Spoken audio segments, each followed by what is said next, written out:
सवाल होंगे मुंबई से जुड़े हुए, क्योंकि आप मुंबई को अब संभाल रही हैं, अगर मैं कहूं तो गलत नहीं होगा।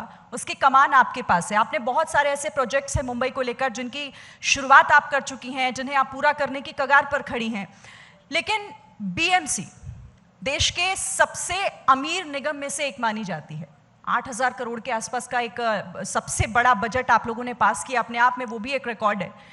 लेकिन मॉनसून आते आते मुंबई को क्या हो जाता है?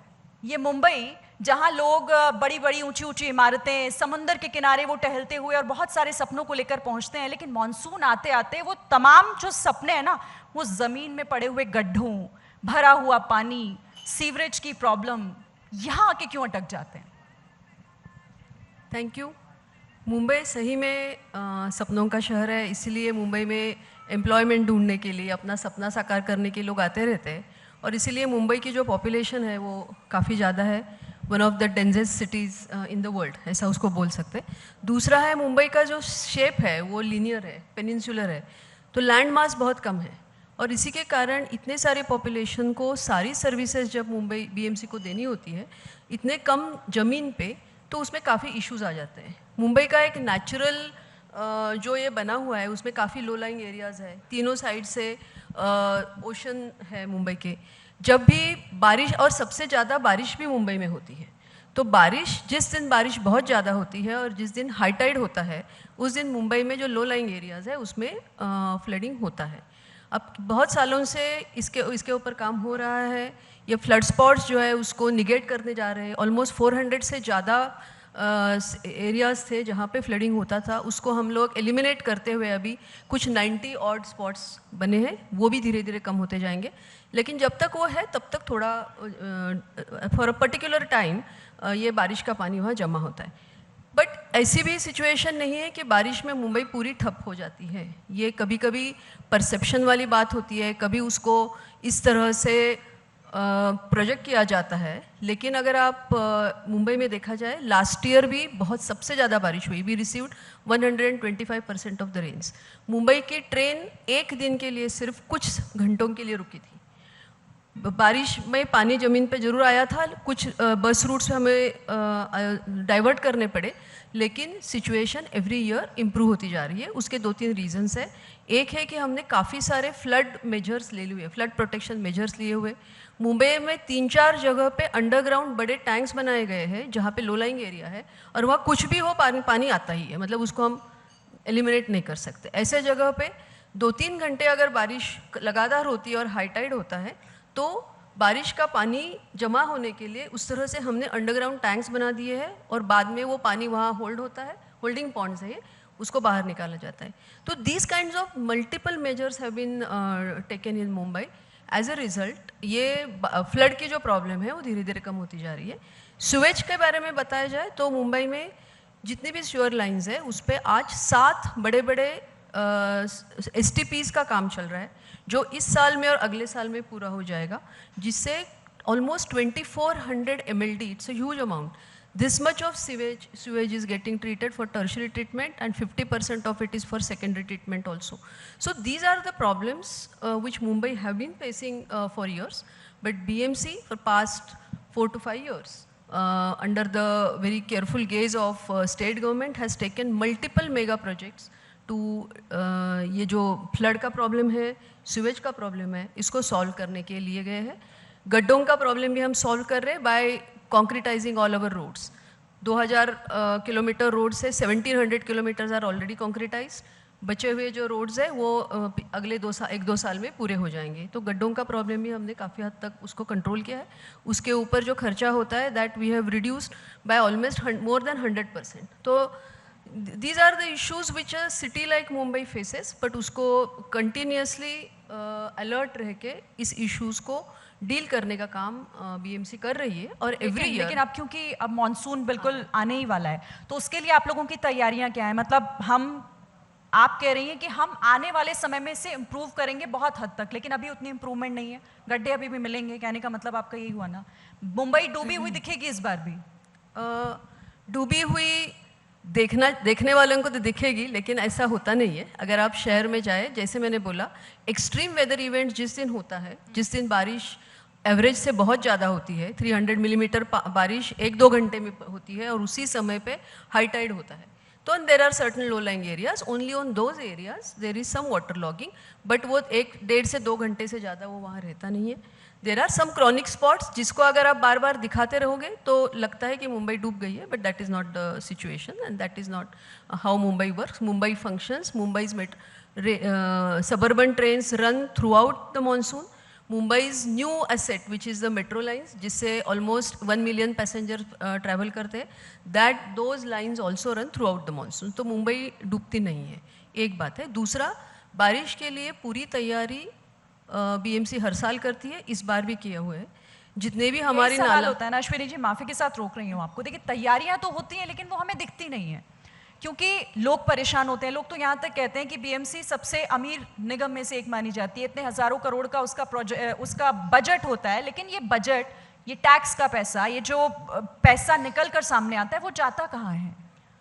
वो जाता है उसका पूरा जो जैसे हम डिसिल्टिंग करते हैं, अभी जितना डिसिल्टिंग होता है इन सब चीज़ों के लाइव डैशबोर्ड्स हैं.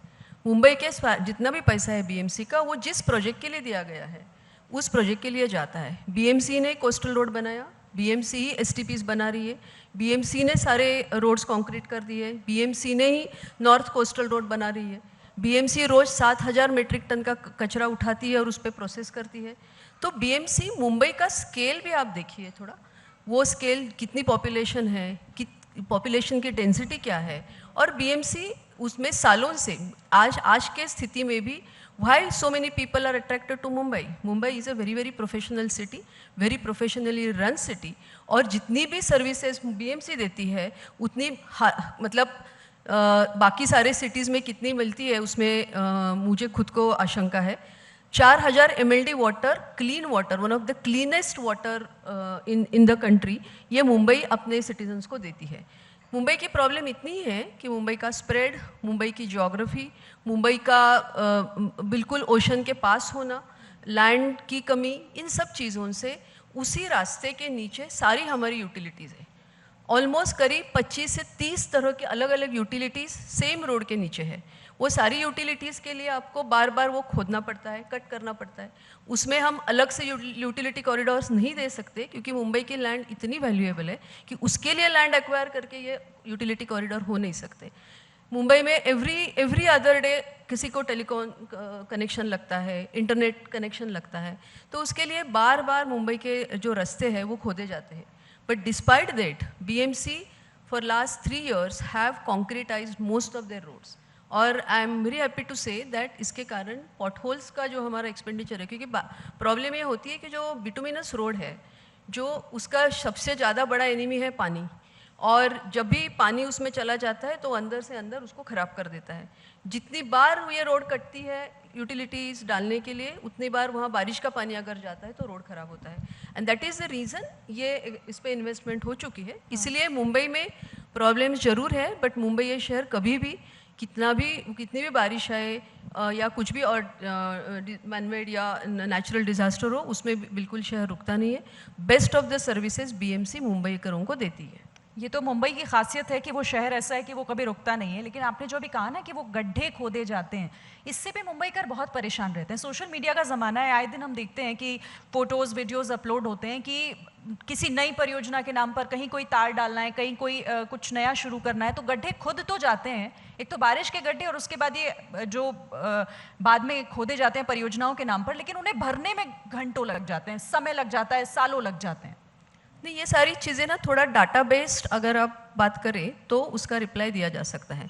जनरलाइजेशन तो सब जगह होता है और जनरलाइजेशन से प्रॉब्लम सही सामने भी नहीं आता और प्रॉब्लम का कोई सोल्यूशन भी नहीं आता. मुंबई में ऐसा कहीं भी नहीं है, बीएमसी के परमिशन के बिना कोई भी कहाँ भी गड्ढा खोदा नहीं जा सकता है. ट्रेंचिंग परमिशन अलग से होती है. ट्रेंचिंग के लिए हमारी फ़ीस भी बहुत ज़्यादा है, तो कोई किसी को मन में आए वो ट्रेंचिंग नहीं कर सकता है. लेकिन ये बात भी आपको अप्रिशिएट करनी चाहिए कि मुंबई में जिस तरह की पॉपुलेशन है, जिस तरह के बिजनेसेस है, इट्स अ फिनटेक सिटी, तो considering that all kinds of services are continuously required by people. जितने भी नए एरियाज डेवलप हो रहे हैं, रीडेवलपमेंट हो रहा है, बड़े बड़े कॉम्प्लेक्सेस आ रहे हैं. मुंबई में हम लोग एवरी ईयर ऑलमोस्ट 8,000 से ज़्यादा बिल्डिंग प्रपोजल्स को अप्रूवल देते हैं। 40 लाख स्क्वायर मीटर से ज़्यादा बिल्टअप एरिया एवरी ईयर नया बनता है। अगर अब नई कॉलोनीज बन गई, नए टाउनशिप्स बन गई, तो उन सब के लिए सर्विसेज देना जरूरी है। अब ये सर्विसेज कौन सी होती है? SWD जो स्टॉर्म वाटर ड्रेन कनेक्टिविटी है, सीवेज नेटवर्क की कनेक्टिविटी है, टेलीकॉम की कनेक्टिविटी है, गैस पाइपलाइन की कनेक्टिविटी है, ये सब कहाँ से जाएगी? ये हवा से तो नहीं जा सकता, इसको ज़मीन के अंदर से ही ले जाना पड़ता है। तो you have to keep on continuously balancing the quality of existing services and the requirement of providing new services. तो इस बैलेंस में कभी कभी देयर इज़ अ टाइम कि जहाँ पे कोई आके अपनी सर्विस ले करता है, लेकिन वो रोड को रीइंस्टेट करने में एक 12 आवर्स का 24 आवर्स का समय लगता है। उसके बीच में अगर किसी ने उसके फ़ोटो लगाए और सारे सोशल मीडिया पे डाले तो उसका एक अलग इम्प्रेशन हो सकता है। But as responsible citizens one need to see what exactly is happening on the ground। और ऐसा नहीं है कि मुंबई में प्रॉब्लम्स नहीं है, मुंबई में प्रॉब्लम्स काफ़ी है, लेकिन उसको सॉल्व करने की सिस्टम भी है, सॉल्व करने का मैकेनिज्म भी है। But yes, the response time कभी कभी ज़्यादा होता है, कभी कभी इमीडिएटली इशू सॉल्व नहीं होता है, और इसीलिए एक इम्प्रेशन सोशल मीडिया में naturally everybody is free to give her or her opinion and present videos also. But ground pay situation is absolutely changing, and at least we are making an attempt to make Mumbai as business friendly, citizen friendly city as possible। अच्छा, अश्विनी जी, आपने बहुत सारे महत्वपूर्ण परियोजनाओं के लिए काम किया है, कई ऐसी योजनाएं मुंबई को लेकर खासतौर से जिसमें आपने उन्हें लीड किया है, चाहे वो कोस्टल रोड हो, मेट्रो का फेज़ 3 हो, और भी बहुत सारी परियोजनाएं होंगी।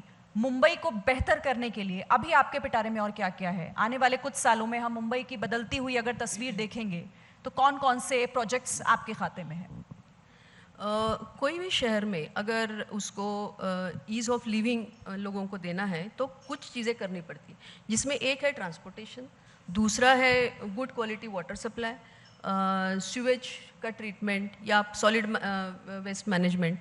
तो ये सब चीज़ों पे, और नेचुरली है housing, pedestrian facility, open spaces. These are some of the services, if they are provided in a proper way, city की लिवेबिलिटी बढ़ जाती है। मुंबई में ट्रांसपोर्टेशन, ईज़ ऑफ ट्रांसपोर्टेशन के लिए बहुत सारी चीज़ें हो रही है। पूरा कोस्टल रिंग रोड बन रहा है, साउथ तो हम लोगों ने बना दिया पहली बार। उसके आगे जाके मतलब नॉर्दर्न मोस्ट जो मुंबई का सबर्ब है, और उसके आगे विरार तक का एक कोस्टल रिंग रोड बन रहा है। वो अलग अलग अथॉरिटीज़ बना रही है। उसमें BMC भी अपना नॉर्थ कोस्टल रोड मतलब दहिसर से वर्सोवा से लेके भाईंदर तक ये बना रही है। ये हमारा अभी ऑनगोइंग प्रोजेक्ट है। जैसे मैंने बोला कि मुंबई में 4000 MLD का वाटर सप्लाई रोज होता है, बट आगे जाके हमें और भी ज़रूरी है। मतलब डिमांड बढ़ती जाएगी तो डिमांड और सप्लाई का गैप हम कम करना है। तो इसीलिए हम नए वाटर सप्लाई रिलेटेड प्रोजेक्ट्स ले रहे हैं। उसमें हम डिसैलिनेशन प्लांट्स ले रहे हैं। एक ऑलरेडी डिसैलिनेशन प्रोजेक्ट 200 MLD का हमारा ऑनगोइंग है, दूसरा 200 का हो रहा है, और तीसरा 200 का हम लोग PPP पे बना रहे हैं। तो ये हमारा एक नया प्लानिंग है। मुंबई आज 7 अलग अलग डैम से मुंबई को वाटर सप्लाई होता है। हम और एक नया डैम बनाने जा रहे हैं। गारगाई डैम का काम अभी शुरू हो गया है। उससे हमें 400 MLD एडिशनल वाटर सप्लाई मिलेगा। मुंबई का जो जितना भी पानी हमें सप्लाई होता है उसका आधा पानी सीवेज में कन्वर्ट होता है। तो 2400 MLD का हमारा सीवेज है, उस पर हम लोग ट्रीटमेंट कर रहे हैं। तो ये 2400 MLD जो पानी है वो पूरा टर्शरी सेकेंडरी ट्रीट होगा। तो उससे क्या होगा कि उससे उस पानी को हम लोग रीयूज़ कर सकते हैं, और उसमें फिर और 1200 हम लोग टर्शरी ट्रीटमेंट करेंगे और उस पर भी और प्रोसेस करेंगे, तो उसमें से कुछ पानी पोर्टेबल भी हो सकता है। तो हम लोग पानी की समस्या भविष्य में आने वाली जो है उसके लिए अभी से तैयारी कर रहे हैं। ये हमारा दूसरा ये है। तीसरी बात है कि मुंबई में काफ़ी सारे पब्लिक ट्रांसपोर्ट प्रोजेक्ट हो रहे हैं। मेट्रो का नेटवर्क बढ़ रहा है। अगले 3-4 साल में जितना भी करीब 170 किलोमीटर नेटवर्क जो ग्रेटर मुंबई के लिए है वो पूरा अप एंड फंक्शनिंग होगा। उससे 2 चीज़ें होगी। एक तो सबर्बन रेल पे आज जो बहुत ही ज़्यादा भीड़ होती है, डिस्कम्फर्ट होता है जर्नी में, सेफ्टी का इशू होता है, उससे काफ़ी सारे लोग सबर्बन सिस्टम पे शिफ्ट हो जाएंगे। तो वो पब्लिक ट्रांसपोर्ट थोड़ा सा एक ईज़ ऑफ ट्रैवल उसमें आएगा। एंड सेकेंडली रोड से भी काफ़ी सारे लोग जो है वो मेट्रो पे चले जाएंगे, तो उससे थोड़ा सा ईज़ ऑफ ट्रैवल रोड पे होगा। अपार्ट फ्रॉम दैट, जहाँ पे मेट्रो आ रही है वहाँ ट्रांजिट ओरिएंटेड डेवलपमेंट की भी एक स्कीम परियोजना स्टेट गवर्नमेंट ने बनाई है।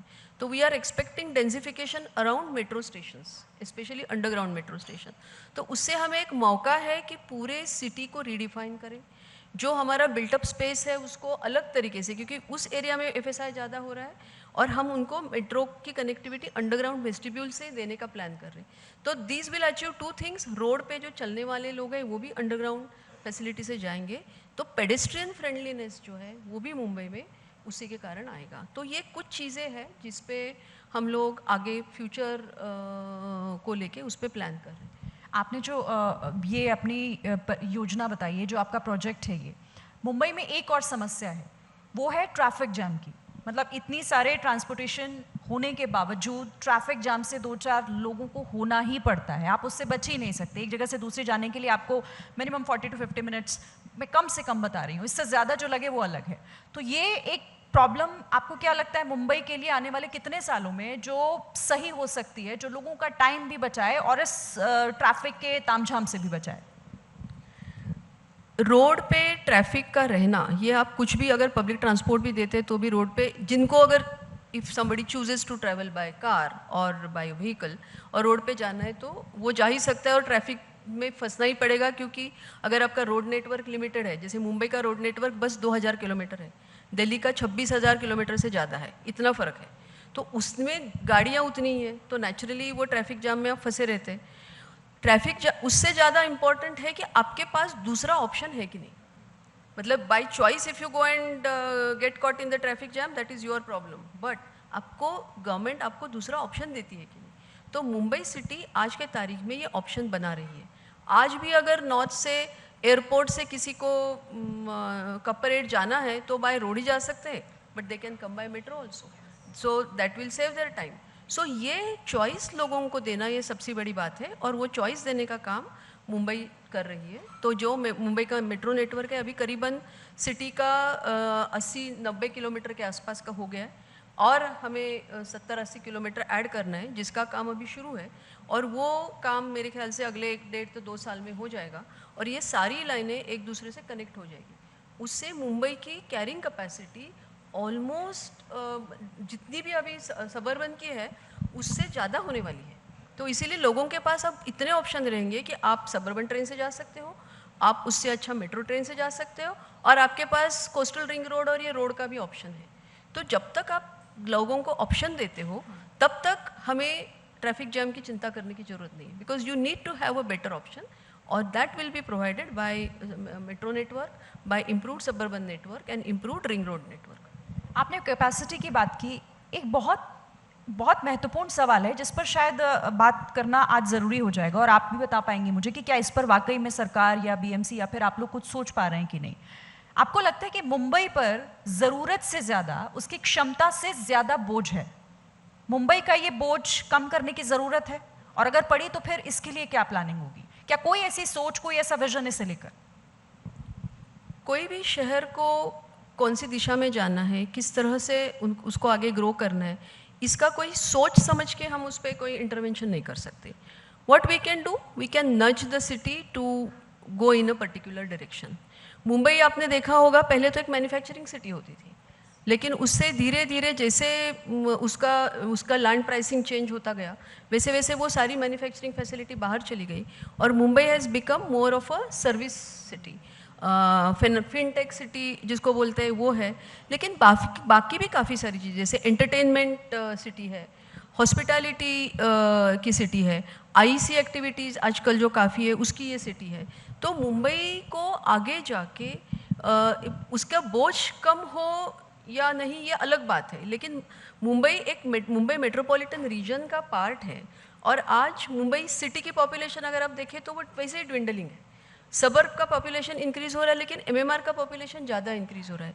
जितना आप ease of travel, ease of business पूरे मुंबई मेट्रोपॉलिटन रीजन में लाएंगे, उतना मुंबई का बोझ अपने आप कम होता रहेगा, क्योंकि finally many a time cities future is decided by it's economics, it's land pricing, how the land pricing is perceived by people.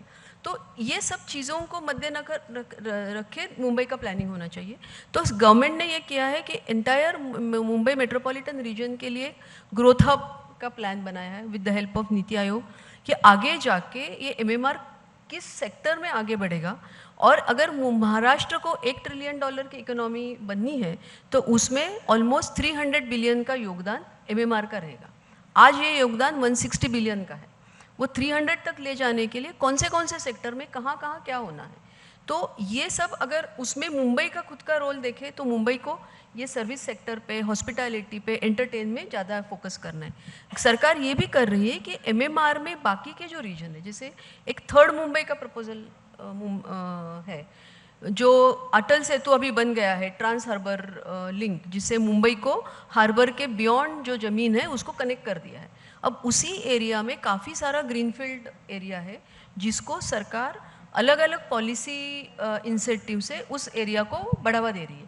तो नेचुरली तीसरी मुंबई अगर बनती है तो मुंबई, अभी की जो ग्रेटर मुंबई है उसके ऊपर का जो पॉपुलेशन बोझ है वो कम होता जाएगा। लोग वहाँ भी शिफ्ट हो गए तो भी ट्रांसपोर्टेशन फैसिलिटीज़ अच्छी होने के कारण, अटल सेतु जैसी परियोजनाओं के कारण मुंबई सिटी का जो फाइनेंशियल कैपिटल होने का एडवांटेज है वो थोड़ा दूर रह के भी वो ले सकते हैं। तो इस तरह अगर आप प्लानिंग करें पूरे एरिया की तो मुंबई का अपना इम्पोर्टेंस भी बना रहेगा, मुंबई का जो फाइनेंशियल कैपिटल का स्टेटस है वो भी बना रहेगा, और लोगों को आने जाने की सुविधा होने के कारण वो मुंबई से थोड़े दूर रह के भी मुंबई का आस्वाद ले सकते हैं।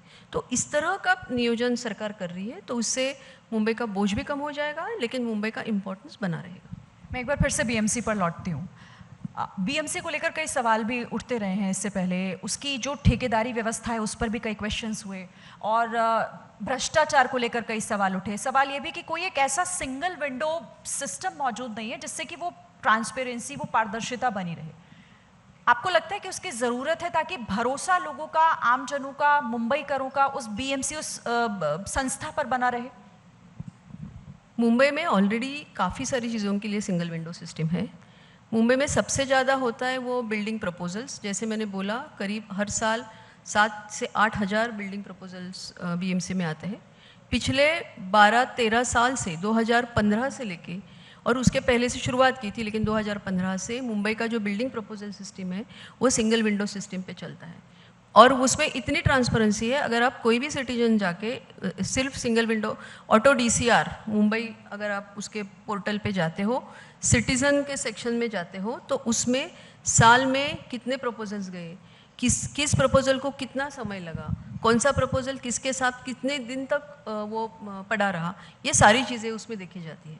और इसमें इतनी ट्रांसपेरेंसी ज़्यादा हो गई है कि बल्कि एक दूसरे का ये करने के कारण अगर किसी के पास प्रपोजल ज़्यादा रहा, कुछ गड़बड़ हो गई, तो दूसरी व्यक्ति उस पर कंप्लेंट कर देती है।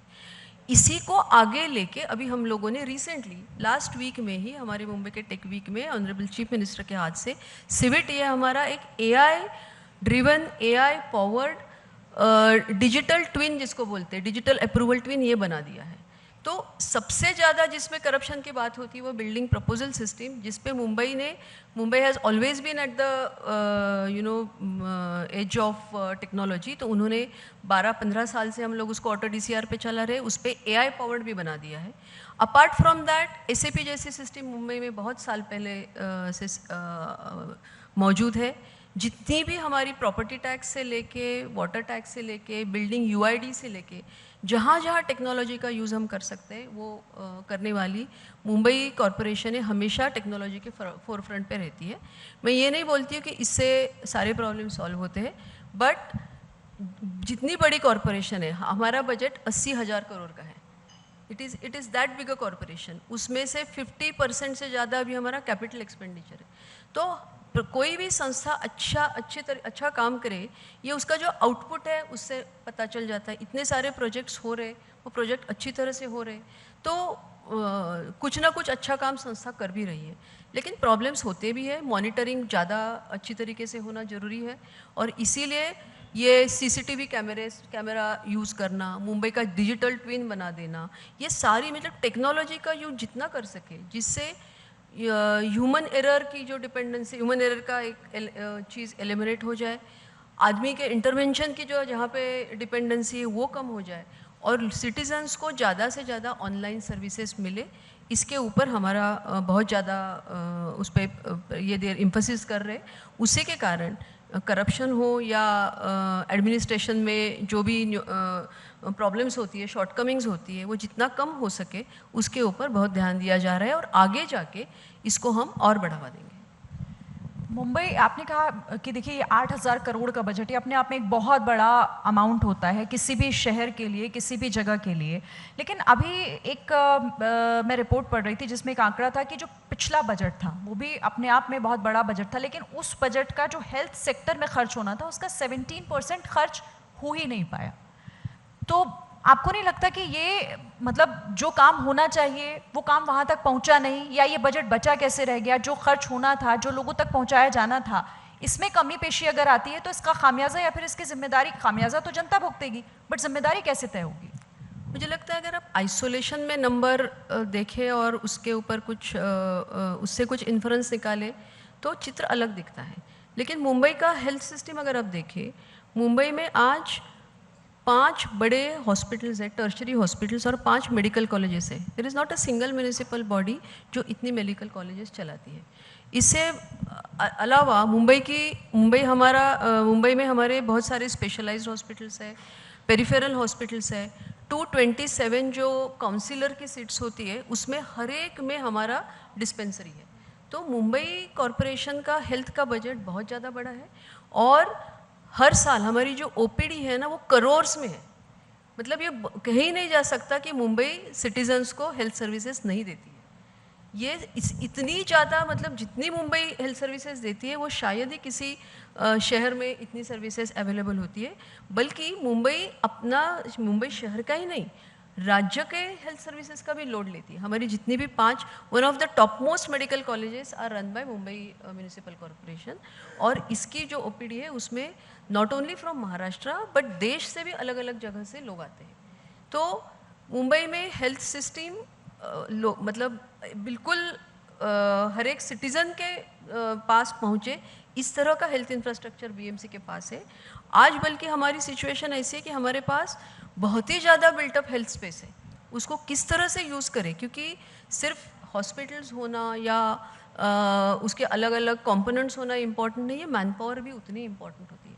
भले ही हम मेडिकल कॉलेजेस चलाते हैं और उससे डॉक्टर्स तैयार होते हैं, बट फिर भी जिस तरह की फैसिलिटीज़ हमारे पास है उसके चलाने के लिए हमारे पास मैन पावर कम है। इसीलिए बहुत जगह पे हम लोग पब्लिक प्राइवेट पार्टनरशिप या प्राइवेट सेक्टर या कोई CSR में जो चैरिटेबल ट्रस्ट के तहत अपना हेल्थ फैसिलिटी देते हैं, इन सब लोगों को हम हमारे साथ पार्टनर्स बनाना चाहते हैं।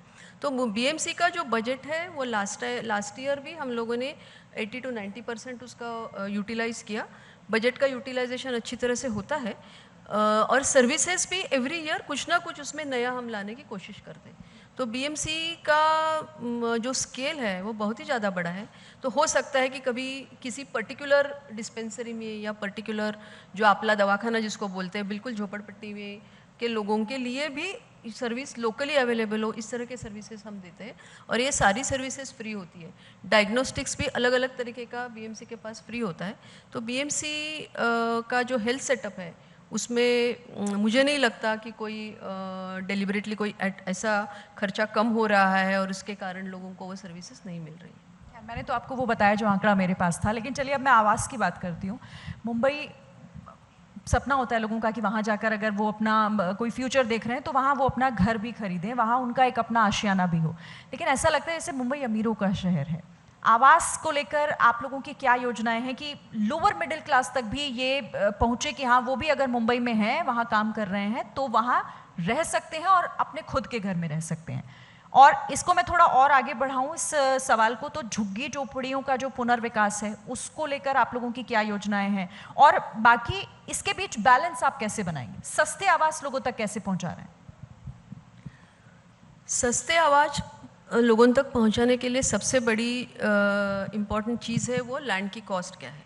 जैसे मैं बार बार बता रही हूँ कि मुंबई में because land is a scarce commodity, land की कॉस्ट बहुत ज़्यादा है। तो घर की कंस्ट्रक्शन की कॉस्ट तो सब जगह सेम ही होती है। अगर आप बहुत ज़्यादा हाई राइज बिल्डिंग बने तो थोड़ा सा कॉस्ट ज़्यादा होता है, बट अहम बात यह है कि मुंबई में लैंड कॉस्ट ज़्यादा है, इसीलिए घर का कॉस्ट बढ़ता है। मुंबई में कुछ 2 डिकेड्स पहले शायद जो स्लम में रहने वाली पॉपुलेशन थी उसका percentage was close to 70 to 75%। आज वो नीचे आके 50% तक आ गया है। तो बीच में जो 20-25% लोगों को स्लम रिहेबिलिटेशन परियोजना के अंतर्गत घर मिले हुए और आज भी उसी योजना को लेके आगे जा रहे हैं। अब शासन ने ये किया है कि क्लस्टर डेवलपमेंट पे ज़्यादा जोर दिया हुआ है। तो सिर्फ स्लम पॉकेट्स आइसोलेटेड अगर डेवलप करते हैं तो कभी कभी कोई स्कीम्स प्रॉफिटेबल होती है, कोई स्कीम प्रॉफिटेबल नहीं होती है डेवलपर को, क्योंकि ये सारे स्लम ड्वेलर्स को हम फ्री घर देते हैं। जो भी पुराने घर है मुंबई में, जो सेस बिल्डिंग्स बोलते हैं, डेलेपिटेड बिल्डिंग्स बोलते हैं, उनको भी फ्री घर मिलता है। और ये सारी परियोजना उनको फ्री घर देने के लिए हमें उसका सेल कंपोनेंट ऐसा देना पड़ता है जिससे उसका कंस्ट्रक्शन कॉम्पेंसेट हो जाए।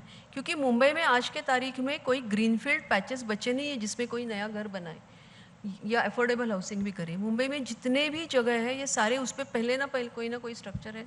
तो मुंबई पूरी डेवलप हो रही है वो रीडेवलपमेंट से, और रीडेवलपमेंट में होता है कि जो ऑलरेडी ज़मीन पे है उसको भी घर देना पड़ता है। तो इस सब चक्कर में कभी कभी वो जो कंस्ट्रक्शन की कॉस्ट है वो बढ़ जाती है। लेकिन अभी गवर्नमेंट ने ये तय किया, और पिछले अगर आप न्यूज़पेपर हालात में पढ़ रहे होंगे तो पिछले 1 साल में काफ़ी सारी जगह पे हमने जो आइसोलेटेड स्कीम्स हो रही थी उसको एक साथ करके ये क्लस्टर के तौर पे डेवलप किया जा रहा है। उससे 2-3 चीज़ें हो रही है। एक तो अलग अलग तरीके का हाउसिंग, जो स्लम के लिए भी, मिडिल क्लासेस के लिए भी, और high end housing, because finally high end housing is the one which compensates for the slum dwellers housing as well as the chawl dwellers housing.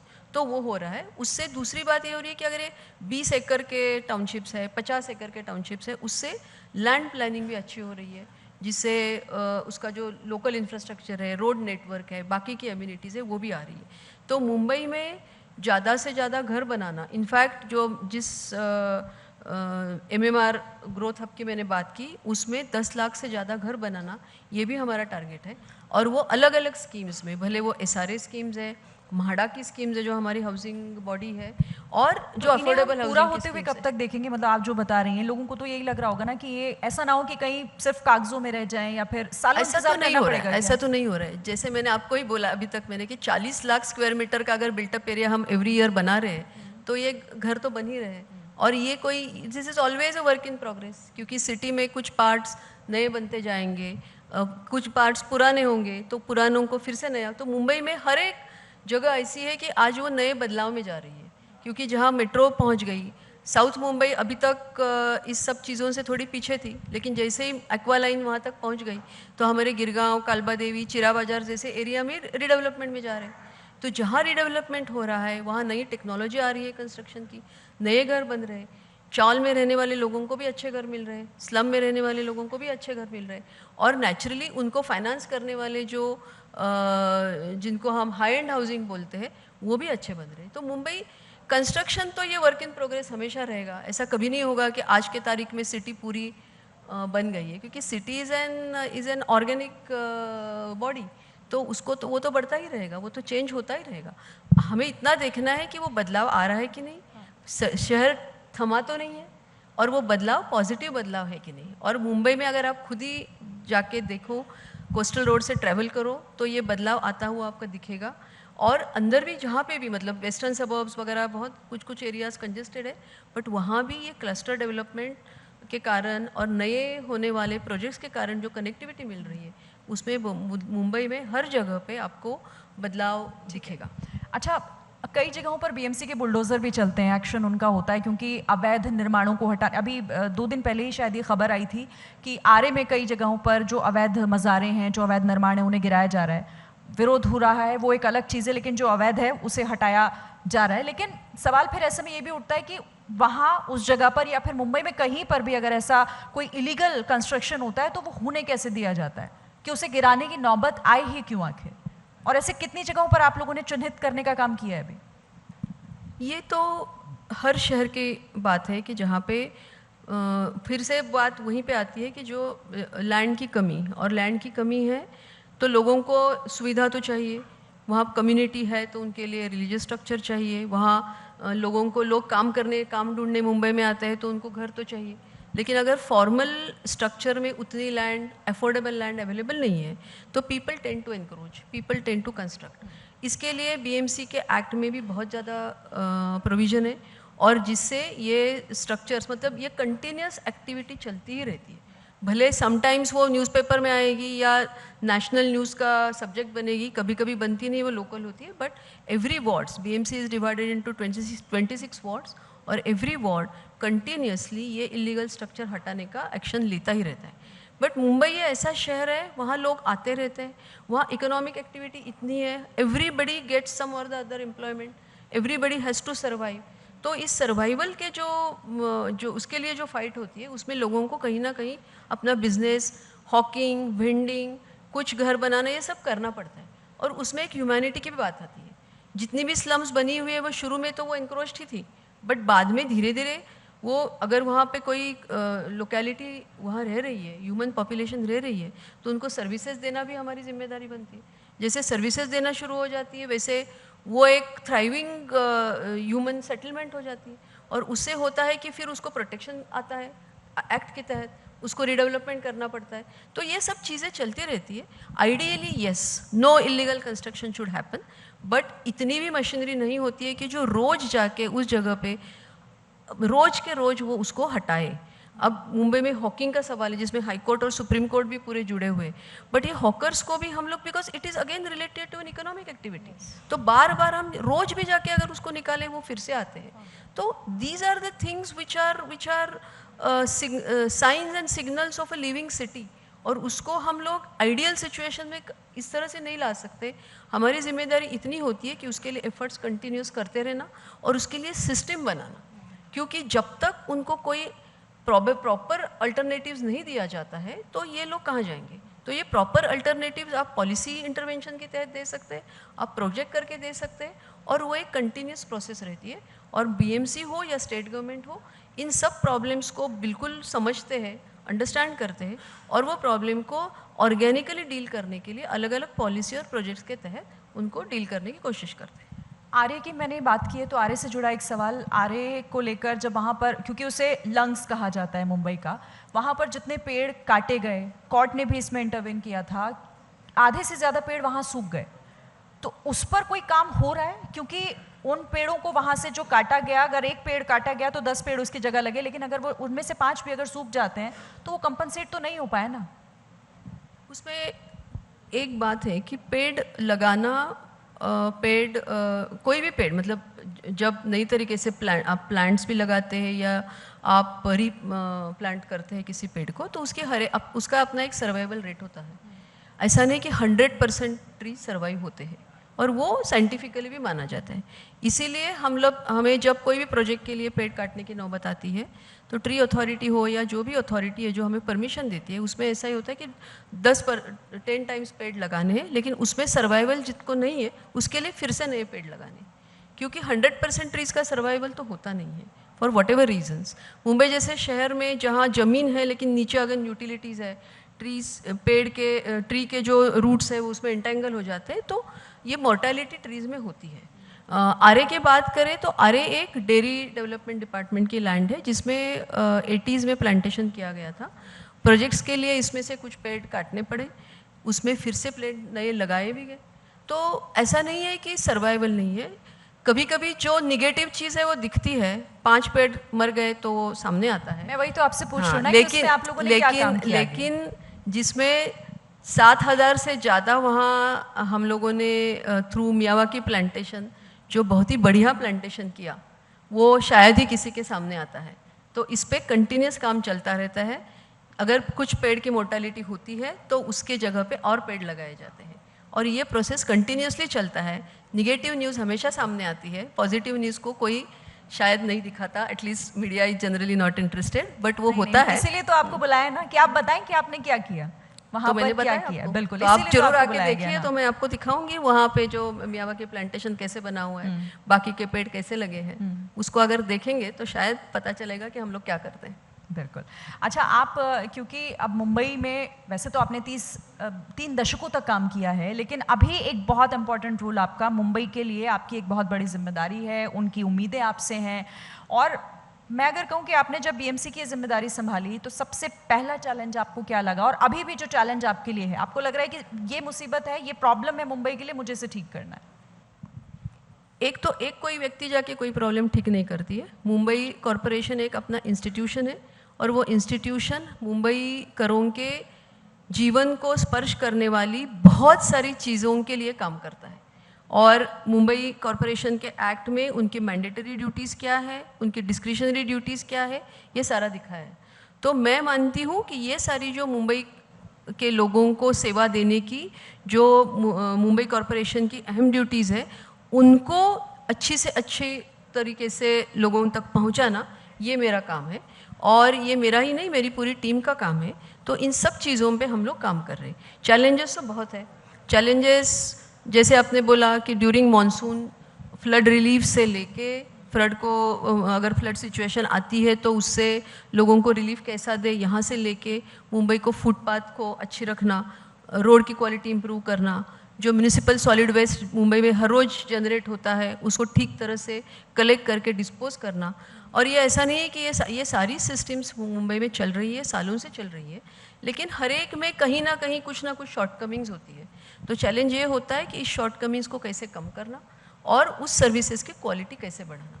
तो मुंबई में मेरा, क्योंकि अभी तक तो मैंने काफ़ी सारे बड़े बड़े इंफ्रास्ट्रक्चर प्रोजेक्ट्स पे काम किए, वो करते समय एक आप क्लोज इन्वायरमेंट में काम करते हो, प्रोफेशनल लोगों के साथ काम करते हो, वो प्रोजेक्ट अपनी स्पीड से आगे बढ़ते हैं। लेकिन जो मुंबई कॉरपोरेशन करती है, कोई भी कॉरपोरेशन करती है, that the main job of theirs is to provide basic services to people. So मेरे लिए ये back to basics is the mantra. तो इन सर्विसेज पे ज़्यादा काम करना और इस सर्विसेज की क्वालिटी इम्प्रूव करना। अब ये कोई बहुत आसान चीज़ नहीं है, क्योंकि ये सारी स्कैटर्ड सर्विसेज है। अब इतने मुंबई के पॉपुलेशन से अगर रोज़ 7,000 या 8,000 मीट्रिक टन वेस्ट जनरेट होता है और वो मुंबई के हर कोने से तैयार होता है, तो उससे कलेक्ट करना, उसको अपने जो प्रोसेसिंग साइट पे ले जाना, और उसके बाद भी लोग फेंकते रहते हैं, उसको फिर से कलेक्ट करना। तो these are the issues, these are the things which are more challenging. और इन चैलेंजेस को बेसिकली डील करना और इन सिस्टम्स को इम्प्रूव करना, अपने लोगों का भी मनोधैर्य है जो हमेशा कायम रखना। और क्योंकि कितना भी काम करे मुंबई कॉरपोरेशन को गाली मिलती है, तो लोगों को वो इनकरेज करना बहुत ज़रूरी होता है कि आप काम अच्छा कर रहे हो और आपकी सर्विस, आप इतना काम करते हैं इसलिए इतने लोगों तक सर्विसेज जाती है। जो कमियां रह गई है उसको भी हमें ही संभलना है, हमें ही कम करना है। तो इस तरह उनको एनकरेज करना ये भी एक चैलेंज है। So these are the challenges which as municipal commissioner I have accepted, my team has accepted, and we are making every effort to deal with the challenges and improve the situation. तो आप ये मान रहे हैं ना कि ये बहुत बड़ा चैलेंज है, मॉनसून आने वाला है, ये एक बड़ी चुनौती एब्सोल्युटली आपके लिए होगी। लेकिन उससे निपटने के लिए अगर मैं 5 पॉइंट्स में आपके लिए कहूँ, क्योंकि आपने कहा हमारी तैयारी पूरी है, कोई भी काम 100% सही हो ये हम जानते हैं कि किसी भी चीज़ में पॉसिबल नहीं है, लेकिन फिर भी वो जहाँ तक उसका परसेंटेज जा सके, तो उसके लिए कुछ 5 पॉइंट अगर आप बता पाएँ कि ये काम हम कर रहे हैं तो इससे पूरी तरह तो नहीं लेकिन बहुत कम परेशानी होगी लोगों को। इसमें पहली बात तो है कि हमारा जो मेजर नाला नेटवर्क है दैट वी हैव डिसल्टेड, माइनर नाला नेटवर्क है उसको क्लीन किया गया है। हमारे पास जब मानसून शुरू होता है तो मुंबई के 8 मेजर पंपिंग स्टेशंस है, 35 से ज़्यादा ऑलमोस्ट माइनर पंपिंग स्टेशंस है। ये सारे पंपिंग स्टेशंस हमारे तैयार हैं। हमने 500 से ज़्यादा high quality high capacity pumps Mumbai में लगाए हुए हैं। इस पे IoT डिवाइसेस लगा के वो हमारे कंट्रोल रूम से उनका कंट्रोल होता है। ये सारी तैयारी हमने की है, क्योंकि जैसे मैंने बोला कि मुंबई में जो लो लाइंग एरियाज़ है वहाँ पे हम अवॉइड ही नहीं कर सकते हैं कि जब हाई टाइड होता है और हेवी रेन्स होता है तो वहाँ पानी तो जमना ही है। अब उस पानी को निकालने के लिए वहाँ पंप शुरू होना बहुत ज़रूरी होता है, तो उसके लिए हमने ये काम किया हुआ है। तो these are the 4-5 things which we have already taken precaution. Second है, मुंबई में डिलैपिडेटेड बिल्डिंग्स होती है, ये सालों से बनी हुई है, उसके लिए भी एक प्रोसेस होती है। ये बिल्डिंग्स की अलग अलग कैटेगरी होती है। C1 कैटेगरी की बिल्डिंग्स यानी डिलैपिडेटेड, जिसको गिराना ज़रूरी है, बट होता है कि लोग उसमें भी रहते हैं, वो कोर्ट से उस पर भी स्टे लाते हैं। अब ऐसे बिल्डिंग्स में कोर्ट के पास जाके वो स्टे वेकेट करके उन बिल्डिंग्स का सर्विसेज, बेसिक सर्विसेज कट करके उन बिल्डिंग्स को खाली करना, वहाँ पे कोई ह्यूमन लॉस ना हो, ये देखना, ये भी हमारी जिम्मेदारी होती है। ऐसे कुछ बिल्डिंग्स को इस बार भी आपने चिन्हित किया है? क्योंकि पिछली बार हमने देखा था कई ऐसे पुराने घर जिन्हें आप लोगों की तरफ से नोटिस दिया गया था लेकिन लोगों ने खाली नहीं किए थे और वहाँ पर कुछ हादसे भी हुए थे। हादसे, लेकिन अभी these are private buildings, you can't go and bulldoze this building just like that, there is a procedure involve in each and everything. And Supreme Court has said that it is a responsibility of that person who lives in building to make himself or herself safe. Everything can't be done by the corporation, but हमारी जिम्मेदारी ये है कि लोगों को aware करना कि ये बिल्डिंग गिर सकती है, उससे आप वेकेट कीजिए, आप और कहीं जगह पे जाइए. तो ये जो भी चीज़ें हमें करनी है वो हम करते हैं. Mumbai corporation has been doing this drill every year. इससे ज़्यादा हमारे यहाँ जो काफ़ी सारे ड्रिल्स होते हैं, अगर सही में बहुत ज़्यादा बारिश हुई और लोगों को हटाना पड़ा तो उसकी तैयारी होती है. फायर डिपार्टमेंट का ड्रिल पूरा होता है. तो प्रिपरेशन हमने पूरी की हुई है. जैसे आपने बोला कि प्रिपरेशन होती है, लेकिन कौन सा इवेंट कब होता है इसका तो कोई हम गारंटी नहीं दे सकते. तो we can minimise the damage. And second is we should be prepared enough कि हमारा अगर कोई हादसा हुआ तो हमारा रिस्पॉन्स टाइम कम से कम रहे और उसमें ह्यूमन लॉस कम हो. तो उसके लिए मुंबई कॉरपोरेशन पूरी तैयार है. चलिए, मैं आपको मतलब एबीपी न्यूज़ की तरफ से शुभकामनाएं देती हूँ कि जो आपने बताया, इस बार मानसून में हम बदली हुई तस्वीर देख रहे, बिगड़ी हुई नहीं मुंबई की. बहुत बहुत धन्यवाद आपका अश्विनी भिड़े जी, आप इस मंच पर आई और हमसे बातचीत करने के लिए. Thank you so much. धन्यवाद. एबीपी आनंद एगिए थाके एगिए राखे.